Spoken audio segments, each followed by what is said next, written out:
Hey,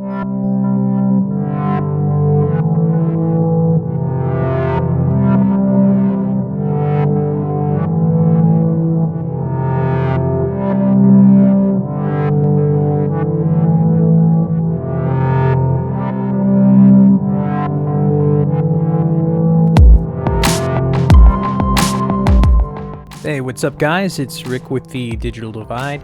Today we're going to be talking about the current state of console gaming, specifically the PlayStation 5 so far. I've had it for a few months now thanks to my fiance, which somehow managed to find both me and her uncle a PlayStation 5 during Christmas. I had been looking for one for weeks and weeks and weeks and was not able to find either the all-digital or the disc-based version, but somehow she found some. So today we're going to be taking a look at some pros and cons. So the first pro I want to talk about is the controller. This thing is truly next generation, and I really mean that. It's got some incredible haptic feedback on it. The form factor is a huge improvement over the previous DualShock. It's also got a bunch of next generation features such as adaptive triggers. It's still got the touch on the front as well, USB-C, motion sensing, a built-in microphone and speaker, and obviously a head jack as well. Now, I want to pause for a second and talk about that microphone. That is probably my favorite new feature of this controller. It's not the best microphone on the planet, but it is so convenient to have it there and not have to dig and go grab my headset and have a bunch of wires everywhere. And you can mute and unmute it incredibly fast and super simple. You just tap on this button, you're muted. Tap it again, you're unmuted. So if you're playing a multiplayer game, you can talk to your friends, and it's, night and day, a huge improvement over the previous. Now, the haptics on this thing are incredible, especially in Astro's Playroom, walking in the sand, swimming in the beach. The new Control Ultimate Edition that recently came out also takes great advantage of the haptic feedback and the triggers in this thing. It is super impressive. Also, another pro that I want to talk about here is the user interface. I myself think it's a huge step up. A lot of people, they think it's equal to the PS4, but I like how they separate the games and the media up here. If you notice, you can switch to media, and then the whole interface changes, and all it is just like Netflix, YouTube, Disney Plus, Plex, HBO Max, Hulu, whatever you got is all separated. And then you can go back to the games, and each game has its own page that takes the full screen up, has some unique artwork, shows your trophy progress. It's super snappy, super quick.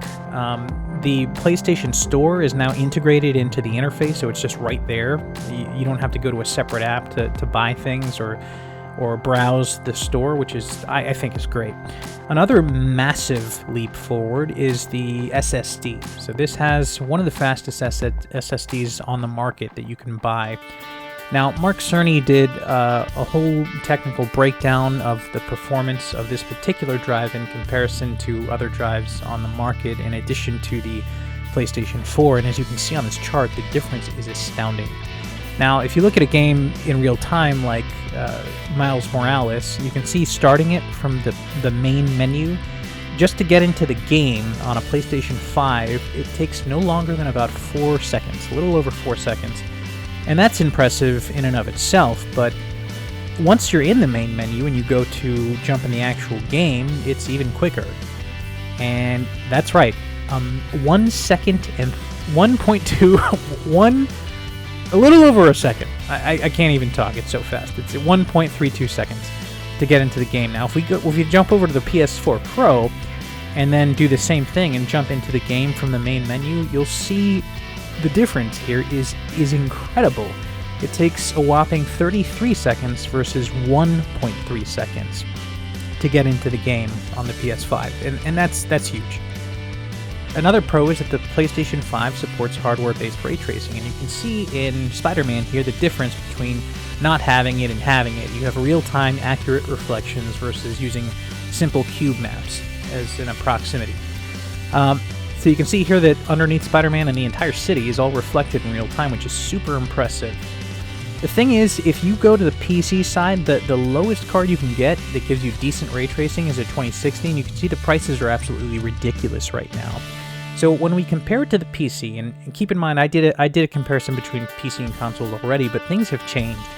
If you look at every other console generation, They released with outdated hardware right off the bat. As soon as they came out, they were already obsolete. Every single generation. That was especially true with the PlayStation 4, which launched with this incredibly slow Jaguar AMD 8-core processor, which was slow before it even came out. The only thing it had going for it was that it was using GDDR5 RAM, which at the time was only used in cutting-edge GPUs, but the PS4 used it as unified memory. So the PlayStation 5 and Xbox One X in comparison used the brand new AMD RDNA 2 CPU architecture, and at the time that they released, this was not even out on PC yet, so they came out first, which is the first time in the history of any console that has ever been released that the console's released with newer technology than was available on PC. And that's not even talking about the SSDs, which when we look at the PlayStation 5, at the time of its release, was the fastest SSD available on the market for any computer or console. Since then, though, some have come out that are comparable. So, should you play on the PC? Is it worth building a PC? At this point, I don't think so, because of the cost of inflation, because of Bitcoin mining and scalpers. It just doesn't make sense. Now it makes more sense to play on a console. One of the cons, though, is limited hard drive space. Because they are using super advanced SSDs, parts are expensive because it's cutting edge. But if you look here, you can see that I've got a 1 terabyte external plugged in, which helps because all the PlayStation 4 games are backwards compatible, and most of them support the 4K, horsepower that the PS5 provides. So, bottom line is, should you buy a PlayStation 5 in 2021? The answer is, it really depends.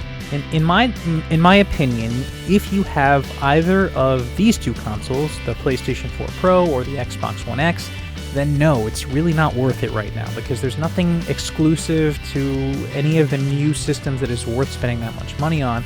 But if you have an Xbox One S or an OG PlayStation 4, or if you're gaming on a PC and you have like the older 10 series cards, then yes, upgrade, because you'll see a difference. But otherwise, if you look here on the side-by-side between PS4 Pro and a PS5, it's really not night and day. There are some improvements, obviously, with the SSD speeds and other things, but it is not night and day, and there are no crazy exclusives out right now that mandate that you have to have this. I mean, there's Demon's Souls, but I don't think that looks great, to be honest with you. That's just my opinion. So, this has been my refresh today on the state of console gaming, especially the PlayStation 5 and my opinions on it. It's a great system, it really is, and it's in the future it's going to be well worth it, but right now, not a ton of stuff that is exclusive to it that really takes advantage of it, but we're in a transition period, so that will change over time. Thanks for watching, guys. Appreciate you.